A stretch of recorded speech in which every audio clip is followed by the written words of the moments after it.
सभी को नमस्कार। महाकवि कालिदास के रघुवंश महाकाव्य के 5वें सर्ग में विश्वजित यज्ञ का प्रसंग आता है। रघु ने समस्त पृथ्वी पर दिग्विजय प्राप्त करके तदनंतर विश्वजित यज्ञ किया। विश्वजित यज्ञ में सब कुछ सर्वस्व यजमान दान कर देता है, या जो राजा विश्वजित यज्ञ करता है वो अपना सब कुछ दान कर देता है। शरीर पर बहुमूल्य जितने वस्त्र आभूषण हैं वो भी दान में दे दिए जाते हैं। घर के भांडे बर्तन जितने सोने चांदी के हैं वो भी दान में दे दिए जाते हैं। राजमहल में कुछ भी बहुमूल्य द्रव्य न रहे, सब कुछ दे दिया जाए प्रजा के लिए। जिस प्रजा से शुल्क लेकर के राजकोष बनाया है, वह राजकोष विश्वजित यज्ञ का प्रयोजन यही है कि एक बार खाली कर दिया जाए, फिर आ जाएगा, फिर से शुल्क आएगा। यह हमारी जो सरकारें हैं उनके लिए भी संदेश है कि प्रजा के हित के लिए राजकोष खाली करना चाहिए उनको। अपने बंगले, अपनी तनख्वाहें, पेंशनें बढ़ाने के लिए नहीं। रघु का तो यही आदर्श है। 5वें सर्ग में तमध्वरे विश्वजिति क्षितीशम निःशेष विश्राणित कोश जातम। विश्वजित यज्ञ में अध्वर में निःशेष विश्राणित हो गया कोश, पूरी तरह से लुटा दिया गया, खाली कर दिया गया कोश। तो उपात्त विद्यो गुरु दक्षिणार्थी कौत्स प्रपेदे वरतंतु शिष्य। अपनी विद्या समाप्त करने के पश्चात स्नातक जो हो गए हैं ऐसे कौत्स वरतंतु ऋषि के शिष्य वो उनके पास आए। 5वें सर्ग का पहला श्लोक यह है। कौत्स बड़े ऋषि हुए हैं। यास्क ने उनके मत का उल्लेख किया है। वेद के बड़े पंडित थे। उनका कहना यह था कि अनर्थ का वही मंत्राः। मंत्रों का अर्थ नहीं खोजा जाना चाहिए, मंत्रों का विनियोग होता है। यास्क ने उसका बहुत प्रबल तर्कों से 12 तर्क देकर के अपने निरुक्त में खंडन किया है कि मंत्रों में अर्थ होता है। अर्थ विचार नहीं किया जाएगा तो मंत्रों का विनियोग भी नहीं ठीक से जाना जाएगा। तो केवल विनियोग के लिए मंत्र नहीं हुआ करते हैं। यद्यपि ये कोत्स का जो मत है उसको मानने वालों की बड़ी लंबी परंपरा है। हमारे गुरुतुल्य पंडित बच्चूलाल अवस्थी भी बहुत दृढ़ता पूर्वक यही कहते थे कि मंत्र अर्थ खोजने के लिए नहीं, वो विनियोग मात्र के लिए हैं। ये कोत्स का मत था। वो भी वेद के एक व्याख्याकार हैं। यास्क भी बड़े व्याख्याकार हैं, पर यास्क नाना विकल्प व्याख्या पद्धतियों में कितने होते हैं इस सब का विचार करते हुए और अर्थ बताते चलते हैं। वे महान भाषा शास्त्री हैं। विश्व के सबसे महान भाषा शास्त्रियों में से यास्क हैं। कोत्स भी बड़े वेदज्ञ हैं। तो स्नातक होकर के कोत्स आए। उनके गुरु का नाम वरतंतु था। अब राजा ने तो अपना सारा खजाना लुटा दिया था। रघु ने तन पर बहुमूल्य वस्त्र तक नहीं थे। कुछ अधो वस्त्र पहने होंगे और कुछ कपड़ा, कपास का सूती कपड़ा पहने होंगे। घर में और कुछ बचा ही नहीं था। ऐसे दिन पर कौत्स आए।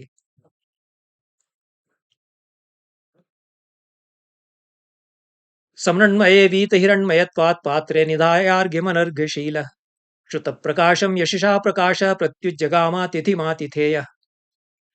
वीत हिरण्मयत्वात् मृण्मये पात्रे अर्घ्यम निधाय अनर्घ्यशील रघु प्रत्युज्जगाम। सब कुछ सारा सोना, सोने के भांडे बर्तन सब दे दिए गए। चांदी के भी नहीं है, धातु के ही पात्र नहीं है। तो मिट्टी के पात्र में अर्घ्य लेकर के रघु स्नातक कौत्स का स्वागत करने के लिए स्वयं उपस्थित हुए। यह तो राजा का जो शील है। और राजा को क्या करना चाहिए, स्नातक आया है तो स्वयं अर्घ्य लेकर के उसका स्वागत करने के लिए जाएंगे। और श्रुत प्रकाश जो कौत्स हैं, वेद का प्रकाश जिनके भीतर है और यश से जो प्रकाशित हो रहे हैं ऐसे रघु श्रुत प्रकाश वाले कोत्स के सामने अपने अतिथि को आतिथेय रघु, आतिथेय कहते हैं होस्ट को, ऐसे आतिथेय रघु अतिथि कोत्स के सामने मिट्टी के पात्र में अर्घ्य जल आदि लेकर के उपस्थित हुए, सम्मान किया और कुशल प्रश्न पूछे।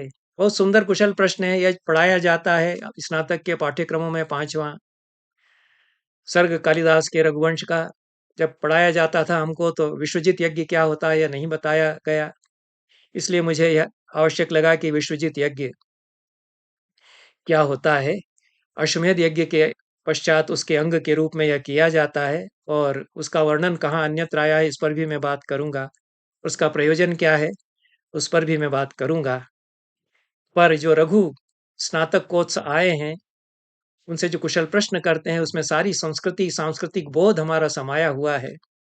कुशल प्रश्नों में किस प्रकार से समाज दर्शन राजनीति अर्थशास्त्र इनका ज्ञान हमारे पुरखे देते रहे हैं, इस पर मैंने कतिपय वक्तव्य दिए हैं। नारद के कुशल प्रश्न सभा पर्व के 5वें अध्याय में, राम के कुशल प्रश्न भरत के लिए चित्रकूट में वाल्मीकि रामायण में, और महाभारत के सभा पर्व में नारद के प्रश्न।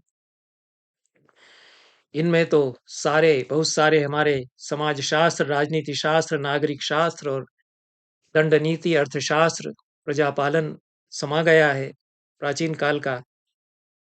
उसी तरह से यहाँ जो रघु कुशल प्रश्न करते हैं वो आश्रमों की संस्कृति आश्रमों का व्यवहार वो सब उसमें पूछ लिया कि ऐसा ऐसा सब ठीक तो चल रहा है या नहीं।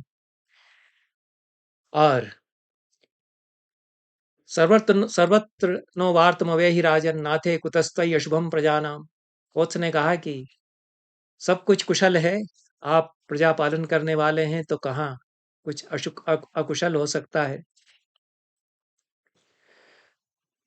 पर मिट्टी के पात्र में लेकर के आए थे, देखा कि सब कुछ सूना है, राजप्रसाद में कुछ भी नहीं बचा है, वस्त्र भी ये कुछ बहुमूल्य नहीं पहने हुए हैं, तो समझ गए कि विश्वजित यज्ञ करके सब कुछ ये दे चुके हैं। तो आए थे गुरु दक्षिणा लेने। बताते हैं उन्होंने पूछा कि और मैं आपके लिए क्या करूं, तो कोत्स बताते हैं कि मैं तो गुरु दक्षिणा की राशि लेने आया था। उसकी कथा भी बताते हैं कि हमारे गुरु बड़े करुणाशील हैं, बड़े दयालु हैं। मैं दरिद्र घर का ब्राह्मण, मेरी जब विद्या समाप्त हो गई, स्नातक जब मैं हो गया, तो मैंने उनसे पूछा कि गुरु जी क्या गुरु दक्षिणा दे दूं आपके लिए। तो उन्होंने कहा कि कुछ नहीं, मुझे कुछ नहीं तुमसे चाहिए, तुम्हारी श्रद्धा ही पर्याप्त है। अब मैं बार बार पूछता रहा, कोत्स कहते हैं रघु से, कुछ बताइए गुरु जी, कुछ तो बताइए। उन्होंने दो एक बार कहा कि नहीं कुछ नहीं चाहिए बेटा। फिर मैं पूछता रहा तो अब उनको क्रोध आ गया कि जब कुछ दया करके कह रहे हैं कि बेटा कुछ नहीं तुमसे चाहिए तो चला जाता, पीछा नहीं छोड़ रहा है।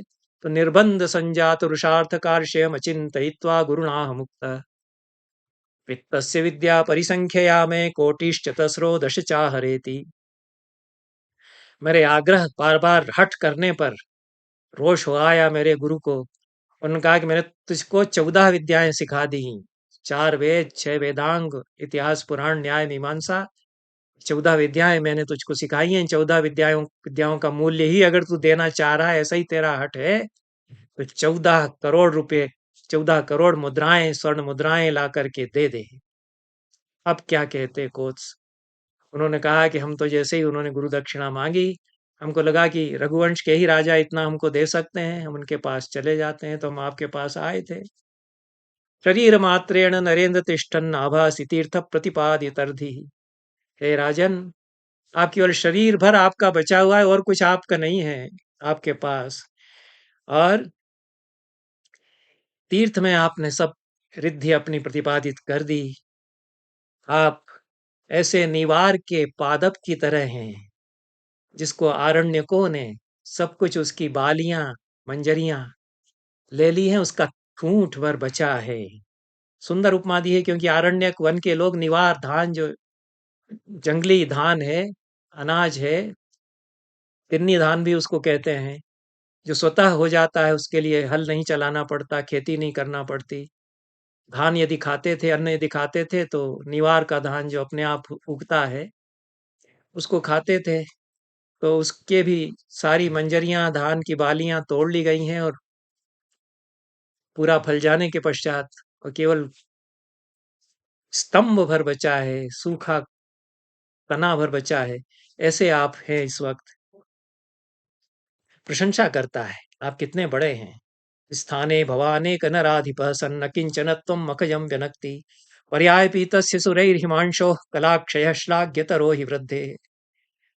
आप अकेले ऐसे नराधिप या राजा हैं जिनका अकिंचनत्व जो है, जिसका दरिद्र हो जाना प्रशंसनीय है।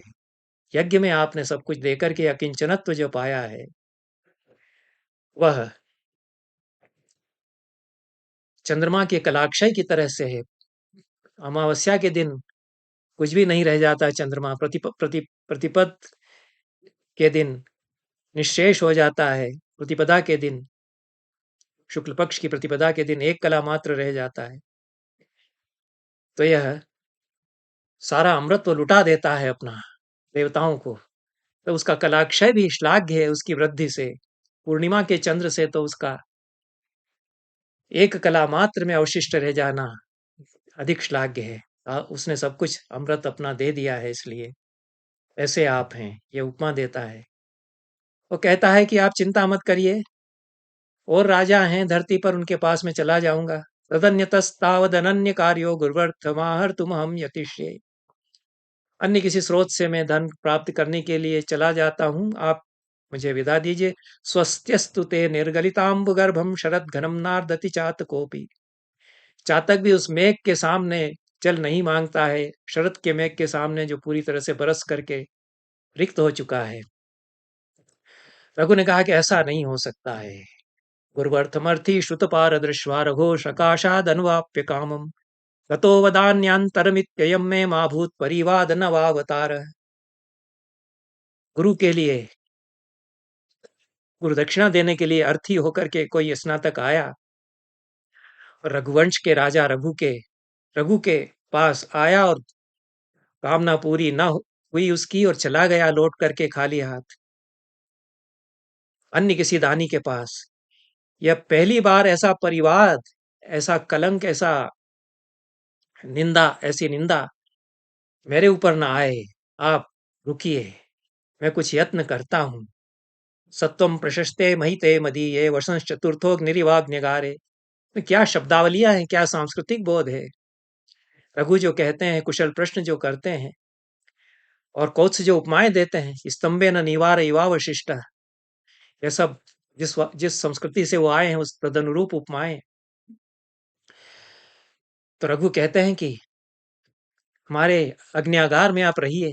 यही संस्कृति थी कि जो ऋषि स्नातक आदि हैं उनको राजभवन में ऐश्वर्य जहाँ है वहां नहीं ठहराया जाता। जो यज्ञशाला है वहां अतिथि कक्ष उनका होता है, वहां वो रुकते हैं। उनका गेस्ट रूम राजा की अग्निशाला, यज्ञशाला में हुआ करता है। तो मेरे अग्न्यागार में, मेरी अग्निशाला में जहां हम यज्ञ करते हैं, वहां आप रुकिए। 2 दिन दित्राण्यहान्य रहसि सोडु मरहन। 2 या 3 दिन आप झेल लीजिए, सहन कर लीजिए, मेरे यज्ञशाला में आप रहिए। यावद यते साधयितुम त्वदर्थम, तब तक मैं आपके लिए धन लाने का प्रयास करता हूं।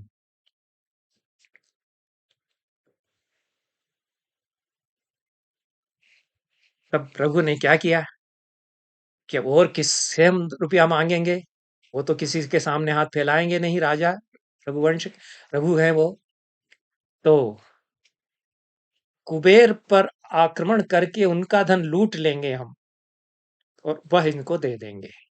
इसमें आदर्श यह है कि कुबेर धन के देवता हैं, उनके पास अटूट संपदा है। अटूट संपदा किसके लिए है?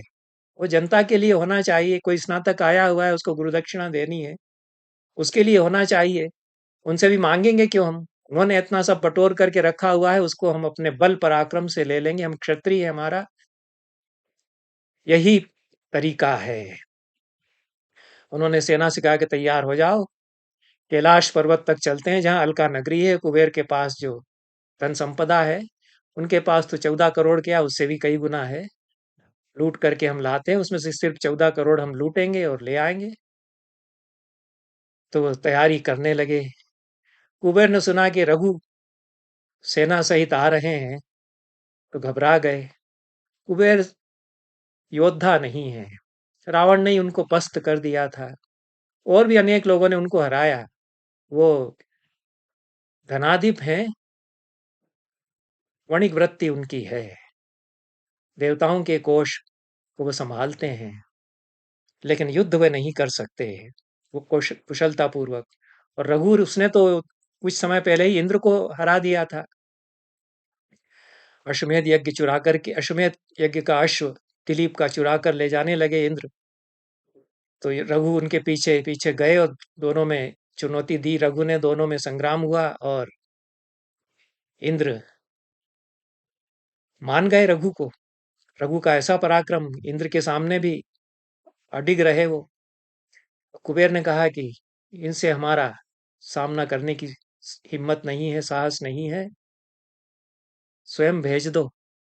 तो उन्होंने स्वर्ण मुद्राओं की वर्षा रघु के महल के ऊपर कर दी। प्रातः प्रयाणाभिमुखाय तस्मै सविस्मयाः कोशग्रहे नियुक्ताः हिरण्मयीं कोशग्रहस्य मध्ये वृष्टिं शशंसु प्रतितां नभस्तः। जब वो प्रस्थान कर रहे थे सेना लेकर के, तो चकित होकर के जो कोष संभालने वाले रक्षक थे, उनके जहाँ खजाना था, तिजोरियां जहाँ रखी रहती थीं,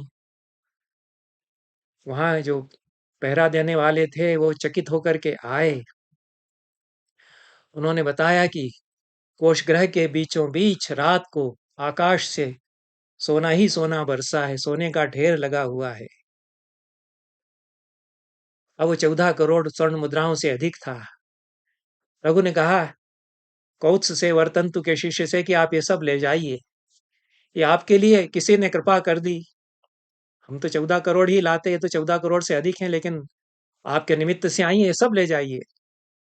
तो इसमें फिर अंत में कालिदास कहते हैं, जनस्य साकेत निवासिनस्तौ द्वावप्यभूताम अभिनंद्य सत्तौ गुरु प्रदेयाधिक निस्पृहोर्थी नपोर्थी कामादधिक प्रदश्य।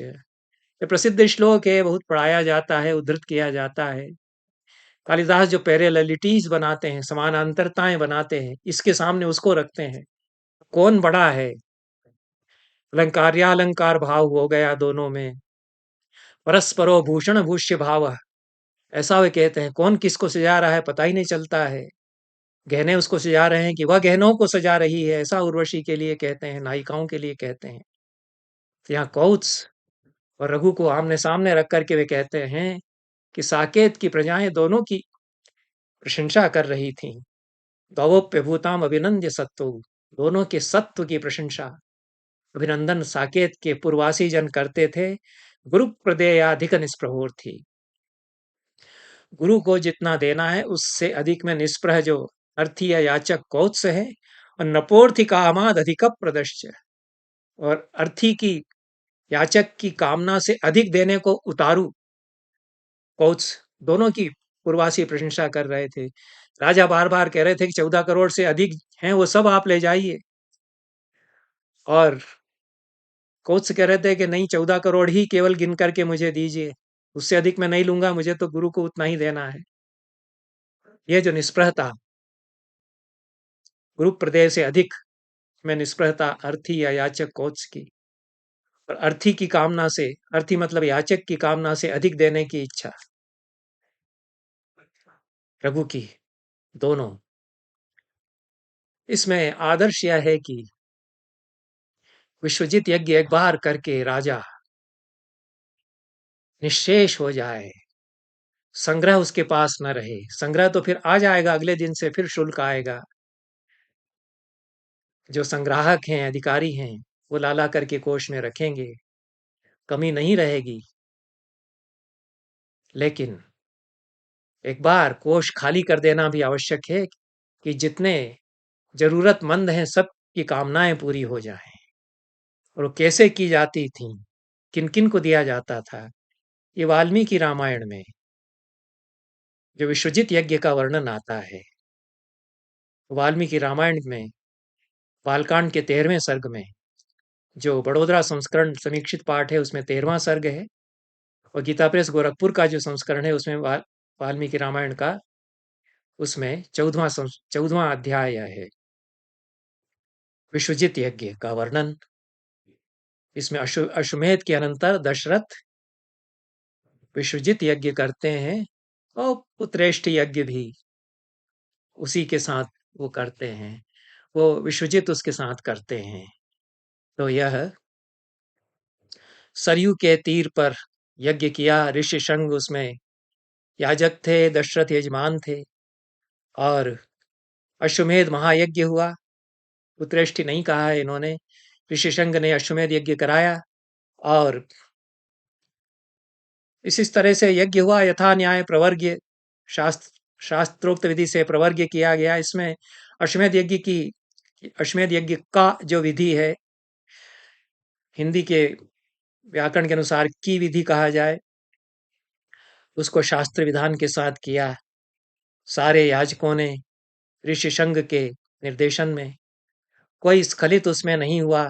सब देख रहे थे कि कहीं कोई चूक नहीं है, इतना निर्दोष रूप में किया जा रहा है। और जितने दिन यह यज्ञ चला, कोई दुखियारा नहीं दिखा, कोई क्षुधित नहीं दिखा। न ते श्वः शांतो वा क्षुधितो वापि दृश्यते, ना विद्वान ब्राह्मणस्तत्र नाशतानुचरस्तत तथा। कोई सेवक नौकर चाकर नहीं थे जिन्होंने भरपेट भोजन नहीं किया हो।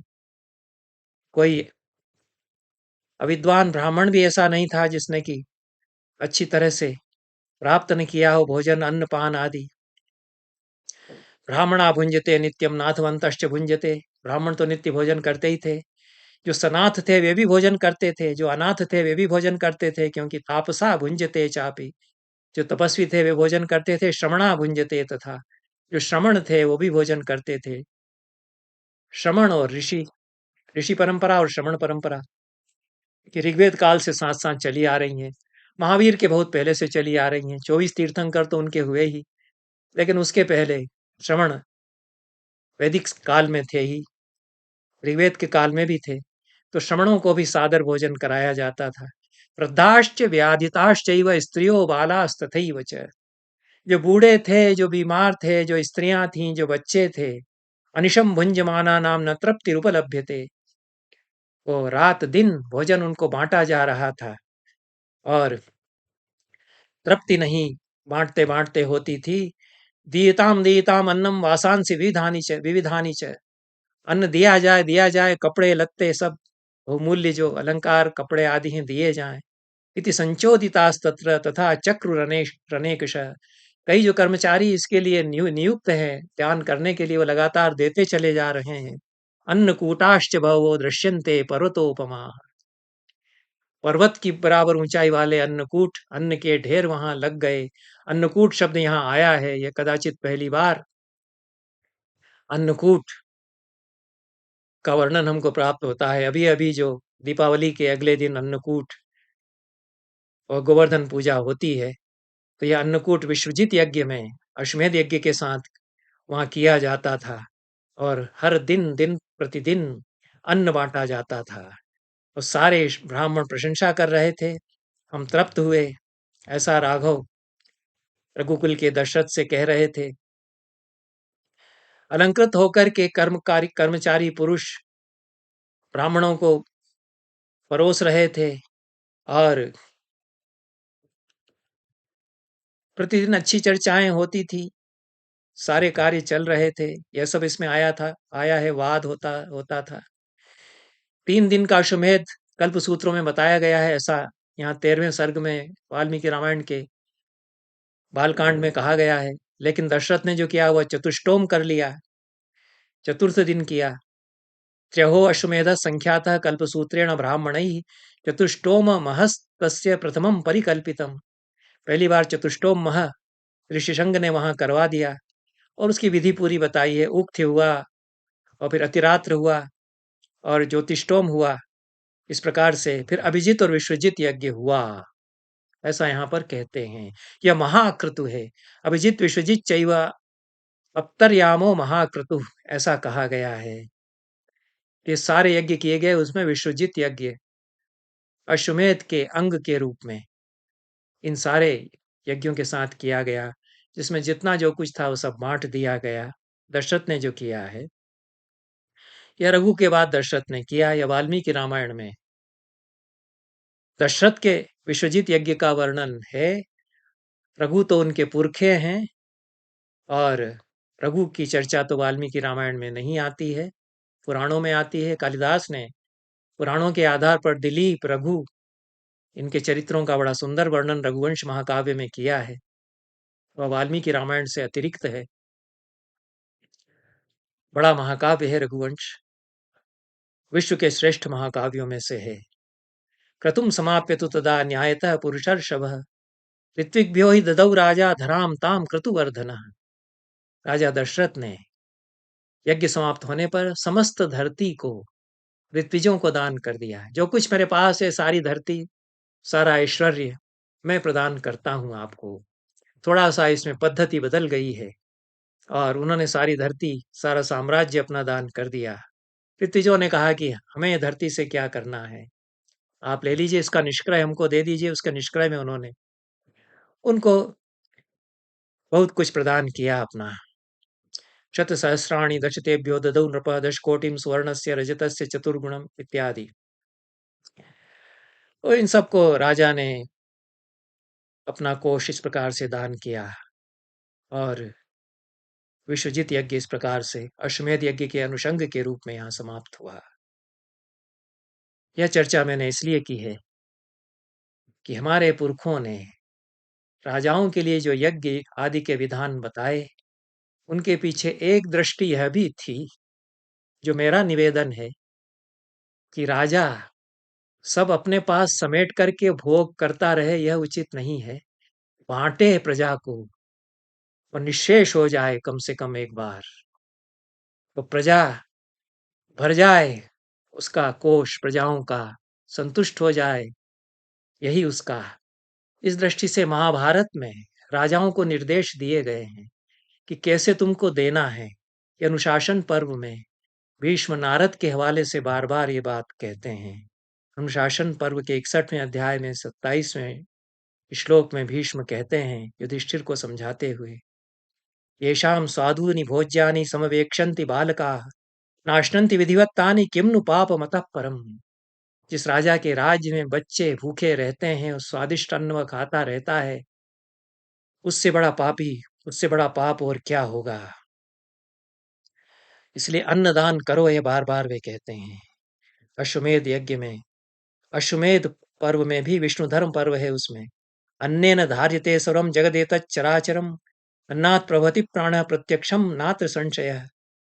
अन्न से जगत धारण किया जाता है, इसलिए अन्न अन्नेन प्राणदो लोके प्राणदः सर्वजो भवेत्। अन्न से प्राणमय कोश निर्मित होता है। अन्नमय कोश यदि संपन्न है तो प्राणमय कोश बनता है। तो पहले तो अन्न का संचय करो, अन्न का वितरण करो, उससे सबके प्राण बचेंगे और प्राणमय कोश निर्मित होगा। अन्नमय कोश और प्राणमय कोश निर्मित होगा, तब मनोमय कोश बनेगा। मनोमय कोश भी होगा, तब फिर विज्ञानमय और आनंदमय कोश होगा। यही क्रम बताया है हमारे ज्ञानियों ने उपनिषदों में। इसलिए कहा है अश्वमेध पर्व के 92 में सर्ग 92वें अध्याय में, तस्मादन्नम विशेषेण दातव्यम भूतिमिच्छता। राजा कल्याण यदि चाहता है तो विशेष रूप से अन्न का दान करता रहे। अनुशासन पर्व में दीपादिदान पर्व है, उसमें दान किस किस का, कैसे कैसे, किन किन को करना चाहिए, 101वां अध्याय अनुशासन पर्व का है। उसमें कहा गया है, येषां नाग्रभुजो विप्रा देवतातिथि बालकाः राक्षसानेव तान् विद्धि निर्वर्षंकार मंगलान। जिन राजाओं के राज्य में अग्रभुक ब्राह्मण सबसे पहले जिनको भोजन कराना चाहिए, क्योंकि ब्राह्मण दरिद्र रहते थे। यह नहीं सोचना चाहिए कि ब्राह्मणों के पास धन संपदा बहुत रहती थी। ब्राह्मण याचक ही होते थे, मांग करके ही खाते थे, क्योंकि मनु ने आदर्श बता दिया है, अनर्थो ब्राह्मणस्यैष यद्वित्त निचयो महान। ब्राह्मण के पास धन दौलत हो जाए, उसके लिए बड़ा अनर्थ होगा। इसलिए ब्राह्मण जो है दरिद्र बन करके रहे, उसके पास कुछ नहीं होना चाहिए, यही उसके लिए आदर्श ही बताया है उन्होंने। और जो पुरोहित बहुत सारा रुपया लेते हैं वो आदर्श नहीं है, इसलिए पुरोहित को आदर्श नहीं माना गया है। जो अध्यापक है, ब्राह्मण है, वो धन संचय नहीं करता। और जिस वर्तंतु के शिष्य कोच की बात मैंने अभी की है, वो वर्तंतु बहुत बड़े गुरु हैं। वो अपने शिष्यों से गुरु दक्षिणा वैसे तो लेते नहीं हैं, जो गरीब शिष्य हैं, ऐसे कोई हठ करने वाले हो गए दुराग्रही, उनसे कह देते हैं कि ठीक है लेकर के आओ स्वर्ण मुद्राएं, वो भी अपने लिए थोड़ी ले रहे हैं। उनका आश्रम है, उसमें पढ़ते हैं, ब्रह्मचारी पढ़ते हैं, उनके लिए वो ले रहे हैं, वो अपने लिए क्या करेंगे? तो ये आश्रमों में ऐश्वर्य तो था जैसा भरद्वाज के आश्रम में है, लेकिन वो सब ब्रह्मचारियों के लिए है। कुलपति हैं भरद्वाज, 10,000 विद्यार्थियों को पढ़ाते हैं। उनके लिए यदि कोई भी राजा दे भी जाते हैं तो उनके लिए है, हमारे ऋषियों ने अपने लिए नहीं लिया है दान। ऐसे ऋषियों को दे जो अपने लिए नहीं समाज के लिए ले रहे हैं, वो अपने विद्यार्थियों को तैयार कर रहे हैं। इसलिए हमारे जो आश्रम जो यूनिवर्सिटीज का काम कर रहे थे, वो यूनिवर्सिटीज से ज्यादा बड़ी यूनिवर्सिटियां उस समय थी, क्योंकि उनको सरकार पर निर्भर नहीं है ग्रांट के लिए। वो सरकार तो जो ग्रांट देती है तो यूनिवर्सिटियों का कबाड़ा बैठ रहा है, जैसी हालत हम यूनिवर्सिटियों की देख रहे हैं। कैसे तो वाइस चांसलर नियुक्त हो रहे हैं, कैसे कैसे बेहूदे लोगों को वाइस चांसलर बनाया जा रहा है, वो क्या होता है उसके लिए सब हम आंखों देख रहे हैं। विश्वविद्यालयों की क्या हालत हो गई है। आश्रम जो बड़े विश्वविद्यालयों का काम करते थे, वो किसी राजा पर निर्भर नहीं, राजा की गरज हो तो दान दे, कोई कहने नहीं जाएगा ग्रांट दे दीजिए महाराज। फिर भी संपन्न थे, यही आदर्श था और यही होना चाहिए। तो अन्नदान करे, राजा दान करे, ये तो पापी हो जाएगा अगर नहीं करता है। उसको सर्वस्व दे देना चाहिए इन सब के लिए। और ब्राह्मणों को दे, ऐसा जो कह रहे हैं, इसलिए कि ब्राह्मण अपने लिए नहीं लेता है, वह ज्ञान की परंपरा चलती रहे इसके लिए लेता है। तो ये, और फिर बालक भूखे, ये बार बार उसके साथ कहते हैं, दरिद्र इनको दे। फिर नारद का मत विशेष रूप से बताते हैं। नारद की मैंने अपने कुछ व्याख्यानों में चर्चा की है। पूरे महाभारत में बार बार नारद आते हैं। वो कहीं नारायण नारायण करते हुए नहीं आते हैं, वो तो ये कहते हैं कि राजा को क्या क्या प्रजा के लिए कैसे कैसे करना चाहिए। वो चारवाक दर्शन का प्रतिपादन करते हैं, अर्थशास्त्र का प्रतिपादन करते हैं। यही महाभारत के नारद हैं। तो 62वां पर्व जो है वो अन्नदान प्रशंसा का पर्व है। अनुशासन पर्व में वो नारद अन्न का वितरण करता रहे राजा, इसकी दृष्टि से अन्नदान की महिमा बताते हैं और किन किन को राजा अन्नदान करता रहे, यह वे नारद इसमें बताते हैं। भीष्म उनका मत बताते हैं यहाँ। अन्नमेव प्रशंसन्ति देवाः सर्षिगणाः पुरा, लोकतंत्रम ही यज्ञाश्च सर्वमन्ये प्रतिष्ठितम। लोकतंत्र जो पूरा प्रजा का व्यवहार है, लोकतंत्र शब्द ही, लोकतंत्र शब्द भी यहाँ आया है। वो कालिदास ने भी लोकतंत्र शब्द का प्रयोग किया है। अभिशमो ययम लोकतंत्राधिकार है। राजा क्या है, लोकतंत्र के अधिकार में नियुक्त किया हुआ कर्मचारी राजा है। नातिश्रमाय ही यथा श्रमाय राज्यम स्वहस्त धृत दंड मिवात पत्रम। ऐश्वर्य सुखोभोग के लिए राजा राज्य नहीं करता है, प्रजा के कल्याण में थकने के लिए, निरंतर खटते रहने के लिए राज्य करता है। यही उसका दायित्व है। तो वो लोकतंत्र का अधिकार उसका है। अधिकार मतलब कर्तव्य, अधिकृते अस्मिन् नीति अधिकार है। जो काम में आप, जिस काम में आपको लगाया गया है वो आपका अधिकार है, राइट आपका। राइट को अधिकार संस्कृत में नहीं कहते। तो यह लोकतंत्र के लिए अन्नदान करता रहे राजा, क्योंकि अन्नदान में ही सब कुछ प्रतिष्ठित है, यही यज्ञ है वास्तविक, ऐसा नारद कहते हैं। तो लोकतंत्रम ही यज्ञाश्च सर्वमन्ये प्रतिष्ठितम। ब्राह्मणाय अभिरूपाय यो दद्यादन्नमर्थिने निदधाति निधिम श्रेष्ठम पारलौकिकमात्मनः। जो अभिरूप ब्राह्मण कौन है? जो केवल विद्या की साधना करता है, धन संग्रह नहीं करता है उसको, और वह अर्थी होकर के आएगा। अब जो याजक है, पुरोहित है, वो थोड़ी भीख मांगने जाएगा।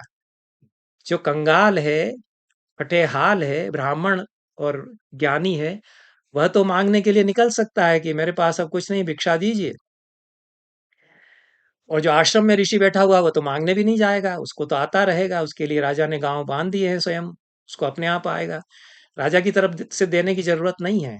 ये परंपरा जब नालंदा विश्वविद्यालय बना तब भी चली आ रही थी कि नालंदा विश्वविद्यालय के लिए राजा ने गांव बांध दिए, उस उन गांवों का सारा शुल्क सीधे नालंदा यूनिवर्सिटी के जो कुलपति हैं उनके पास जाएगा। तो ये नारद यही कहते हैं, शांत मध्वनि वर्तंतम वृद्ध मर्म उपस्थितम अर्चयेत भूति मन्विच्छन गृहस्थो ग्रहमागतम।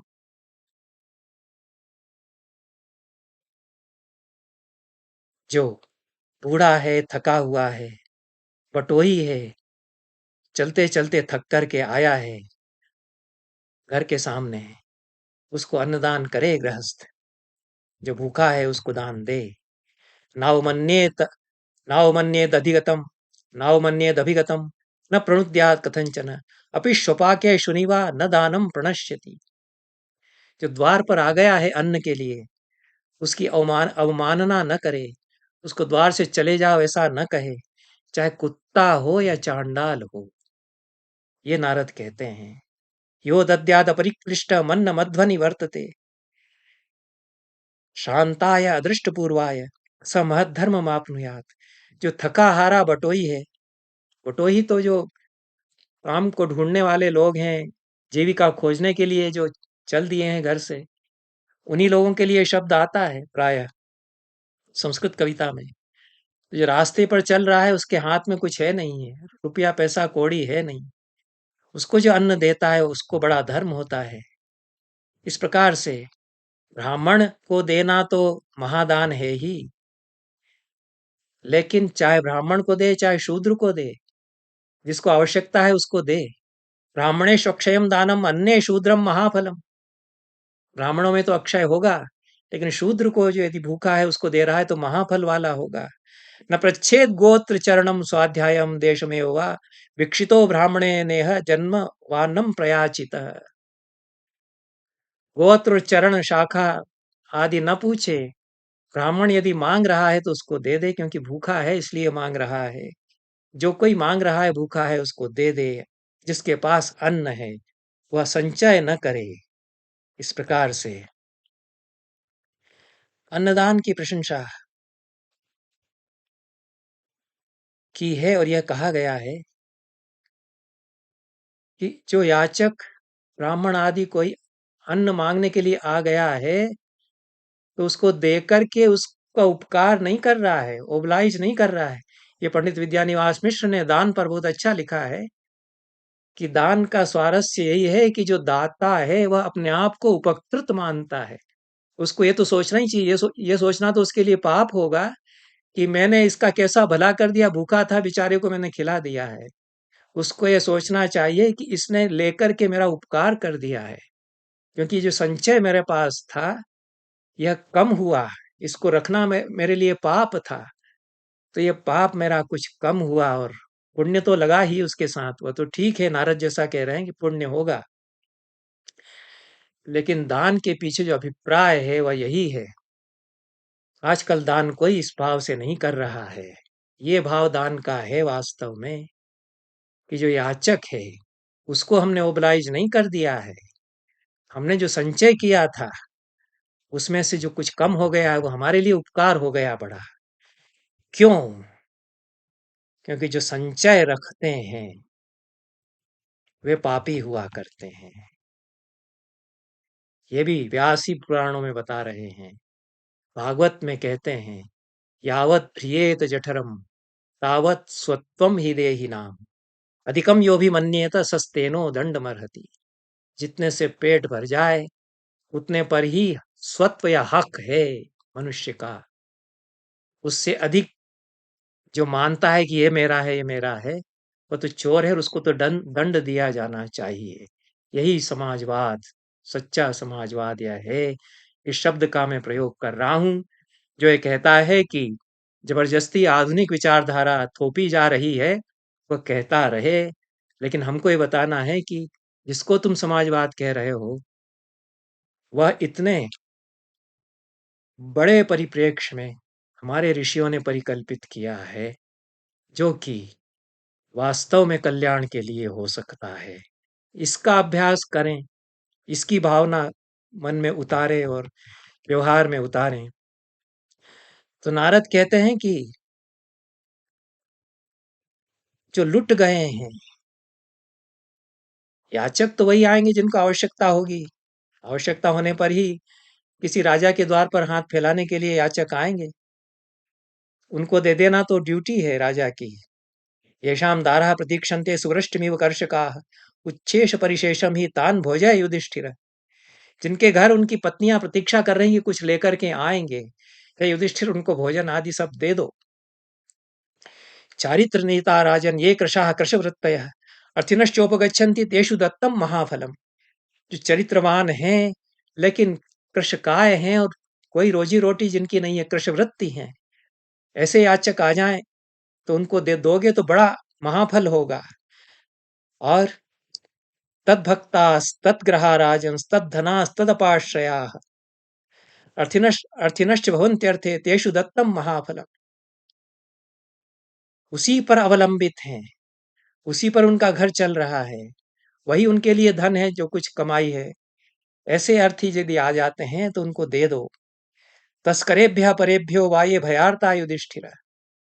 जिनको तस्करों ने, दूसरे लोगों ने लूट लिया है, जो डरे हुए लोग हैं, अनप्रिविलेज्ड हैं, ऐसे अर्थी यदि आ जाते हैं तो उनको दोगे तो महाफल होगा। वह सामान्य दान करोगे तो फल वाला होगा, लेकिन यह महाफल वाला होगा। अकल्ककस्य विप्रस्य वेक्षोत्कर कृतात्मनः। जो कंगाल हो गया है विप्र, भिक्षा के लिए निकल पड़ा है, और उसके बटू भी हैं, उसके जो ब्रह्मचारी हैं वो भी मांगने के लिए निकले हुए हैं। घर में अपने पढ़ाते थे और बटू भी उनके भीख मांग करके गुजारा करते थे, वो भी भीख से गुजारा करते थे। संग्रह नहीं करते थे, जितना भीख में मिल जाएगा उससे चला लेंगे, लेकिन विज्ञानी है वो पढ़ा रहे हैं। ये भी एक गुरुजनों का आदर्श है। एक आश्रमों में गुरु होते थे उनके पास, क्योंकि वो स्वावलंबन का आदर्श पूरे आश्रम का उनका था। वो उनको कहीं जाने की आवश्यकता नहीं पड़ती थी। वो भी एक इंस्टीट्यूशन था या एक संस्थान था प्राचीन। और एक घर घर में पढ़ाने वाले विप्र थे, लेकिन वो भिक्षार्थी विप्र थे और पढ़ाते भी थे। तो ये ज्ञानी विप्र जो हैं, वो उनके पास और कुछ नहीं है, और उनके बटू हैं, वो पढ़ा रहे हैं उन बटुओं को, उनको दिया जाएगा तो महाफल वाला होगा। रतस्वा रतदाराश्च ये विप्रा देश संप्लवे। देश में संप्लव हो गया, कुछ बलवा दंगा उथल पुथल हो गई, उनकी पत्नियां चली गई, ले ली गई, अपहरण कर दी गई, और उनके पास कुछ है नहीं। ऐसे विप्र, उनकी तो दीन दशा है, उनको दोगे तो महाफल वाला होगा, ऐसा कहते हैं। नारद की जो भाषा है उससे आप देखिए वो क्या देख रहे हैं। तो सब कुछ ऐसा नहीं चल रहा है कि दीन दुखी कंगाल लोग नहीं हैं। युधिष्ठिर के राज्य में, रघु के राज्य में गरीबी तो है, उसको दूर करने के लिए नारद कह रहे हैं कि उसको दूर करो। इसलिए नारद कहते हैं अव्युत्क्रांताश्च धर्मेषु पाखंड समयेषु च कृशप्राणा कृशधनास्तेषु दत्तम महाफलम। जो धर्म में अव्युत्क्रांत हैं, धर्म का उल्लंघन नहीं करते हैं, पाषंड समय में जो लगे हुए हैं। ये पाषंड एक संप्रदाय था, बाद में तो पाषंड शब्द या पाखंड शब्द जो है उसका अर्थापकर्ष हो गया, बदनाम हो गया। लेकिन ये सन्यासियों का संप्रदाय था, और ये इस तरह से चारवाक मतानुयायी बड़े तपस्वी हुआ करते थे, ये लोग भी तपस्वी हुआ करते थे। इनका कहीं अपयश हो गया है, पाषंड शब्द ही एक तरह से निंदित शब्द हो गया। लेकिन पाषंड समयों में, धर्मों में जो अव्युत्क्रांत हैं, वो कृशप प्राण हैं, प्राण ही उनके निकले जा रहे हैं। कृश धन है, धन दौलत कुछ नहीं उनके पास है। ऐसे लोगों को दोगे तो महाफल वाला होगा। कृत सर्वस्व हरणा निर्दोषा प्रभु विष्णु भी स्प्रयंति च भुक्तान्नम तेषु दत्तम महाफलम। सर्वस्व उनका लूट लिया गया प्रभु विष्णु लोगों के द्वारा, दबंग लोगों के द्वारा। ये प्रभु विष्णु शब्द आया है यहाँ, और विष्णु सहस्त्र नाम आदि में तो विष्णु के पर्याय के रूप में आया होगा, अच्छे अर्थ में आया होगा, लेकिन यहाँ तो दबंग के अर्थ में ही आया है। जो निर्दोष हैं और जिनका सर्वस्व प्रभु विष्णु या दबंग लोगों के द्वारा लूट लिया गया है, स्पृहयन्ति च भुक्तान्नम, अन्न के लिए स्पृहा कर रहे हैं, ललच रहे हैं, उनको दोगे तो महाफल वाला होगा। तपस्विनस्तपोनिष्ठास्तेषां भैक्षचराश्च ये, अर्थिना किंचिदिच्छन्ति तेषु दत्तम महाफलम। जो तपस्वी हैं, तपोनिष्ठ हैं और भिक्षा ही जिनकी वृत्ति है, भिक्षचर जो हैं, ऐसे अर्थी यदि आ रहे हैं, उनको दोगे तो महाफल होगा। यह मेरी दृष्टि से हमारे नारद आदि ऋषियों ने, जो समाज दृष्टा हैं, समाज चिंतक है, जो राजनीति के प्रवक्ता भी हैं महाभारत में, और जो अर्थशास्त्र के प्रतिपादक हैं महाभारत में, उन्होंने एक हमारे लिए समाजवाद की पद्धति बनाई है। वह एक प्राचीन समाजवाद की रूपरेखा है, उस पर विचार किया जाना चाहिए। इतना ही कहकर आज का यह वक्तव्य मैं समाप्त करता हूँ। नमस्कार। आप सभी को धन्यवाद।